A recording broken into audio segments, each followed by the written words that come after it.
Lourdes at sa lahat ng Mm. mga nakikinig sa Mm. atin ngayon at Napakasaya niyo ho nanonood. yata ma'am ngayon yung mga naging kaganapan baka ho pwedeng bigyan niyo ho kami ng konting ano po ang inyong masasabi sa naging takbo ng butuhan kanina sa committee level ng impeachment laban kay VP Sara.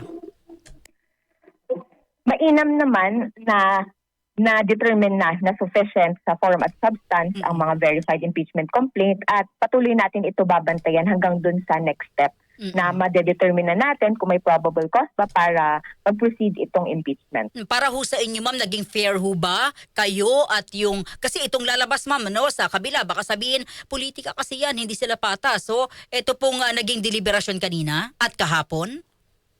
What happened today and yesterday was just a preliminary hearing. So we'll still see in the determination of the probable cause, no, then since mabibigyan na po ng notice ang ating respondent, tas magkakaroon ng panahon na makasagot din ang House of Representatives. So dyan po natin tignan, no. At patuloy naman po tayo magbabantay na maging patas sa lahat habang tinitiyak natin na yung mechanisms natin for transparency and accountability ay nasusunod. Sa tingin niyo ho ba ma'am ay achievement no sa inyo no sa Makabayan Block, sa mga naghain nitong impeachment, etong naging resulta ng butuhan kanina? Yes, oo. Mainam pa rin kasi dun sa grounds namin on the misuse and grave abuse pagdating sa paggamit po ng confidential and intelligence funds as well as yung na-note natin na mga fabrication ng evidence, documents at ng mga names, no. Yan naman ay nasali dun sa mga tatalakayin po na mga complaints. Ano pong Ayan. inaasahan? Kaya kumbaga, sa part natin, that's a step in the right direction Ano po? pagdating po sa sa paghabol natin sa accountability. Ano pong inaasahan niyo po paglabas nito sa committee level at sa Senado, ma'am? May eleksyon na po. Sabi niya ho, magpapangulo siya. Umasa ho tayo na mananaig pa rin yung kagustuhan ng taong bayan at yun yung hamon din dito sa House members. Napakinggan din yung clamor na magkaroon po ng trial na mangyayari naman po yan sa Senado at magkakaroon ng tsansa mismo na makaharap po dyan yung respondent, makapagpaliwanag at makuha natin talaga yung katotohanan at pananagutan.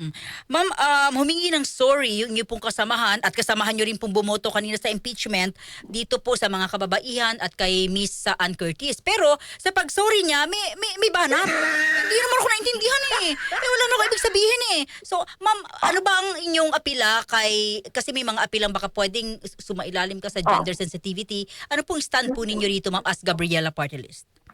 Yes, yung nakita kasi namin parang non-apology pa rin I think nagpapakita lang yan kung gaano rin kalalim pa rin yung kultura ng pag-normalize sa pambabasta sa kababaihan. Lalong-lalo na yung ganitong mga pahayag hindi dapat i-dismiss Dapat lalo na pag ginawa sa public hearing at mga interviews dahil may real life consequences yan sa mga babaeng nakakaranas pa rin ng iba't ibang forma ng pambabastos, discrimination, at abuso sa araw-araw. Hindi dapat yan nagiging normal, lalong-lalo pa sa Kongreso at sa public office kung saan nakakaapekto sa yung mismong actions namin, mga salita namin, sa mismong batas, sa policy, sa kultura, at yung pang-araw-araw na buhay ng mga kababaihan. Ano po mga dapat gawin ni Representative Suntay aside sa humingi siya ng sorry? So, kailangan pala kasi ng Kongreso yung mga existing na rules niya pagdating sa pag-ensure ng gender-sensitive practices bilang applicable mismo sa House members. Dapat din bigyan ng priority yung amendment at mapalakas na natin yung Safe Spaces Act para malinaw na covered yung mga public offices at magpataw tayo ng mas mabigat na parusa sa mga lumalabag. Dapat din mandatory yung gender sensitivity training bilang bahagi ng orientation ng mga House members. Huli na lang po, alam ko po nagmamadali kayo, ma'am. How about ethics complaint? Wala ho bang naiisip na ganon? Sa ngayon, tinitingnan namin ang mga naaangkop na hakbang upang matiyak na may pananagutan sa ganitong uri ng asal sa loob ng Kongreso. naninindigan kami na hindi dapat nagiging normal ang pambabasta sa anumang pampublikong espasyo, lalo na sa mismong institusyon na gumagawa ng mga batas para protektahan ang karapatan at dignidad ng lahat. Ma'am, maraming salamat po sa inyo. Mabuhay po kayo. Thank you, ma'am. Maraming salamat at mabuhay po kayo. DZXL. Si Representative Sara Ilago ng Gabriela Party List, napagbigyan lang ho tayo ng 5 minutes. Ano po, kaya talagang eksakto 3:21. Nilagay talaga ni Jel 3:21, ma'am.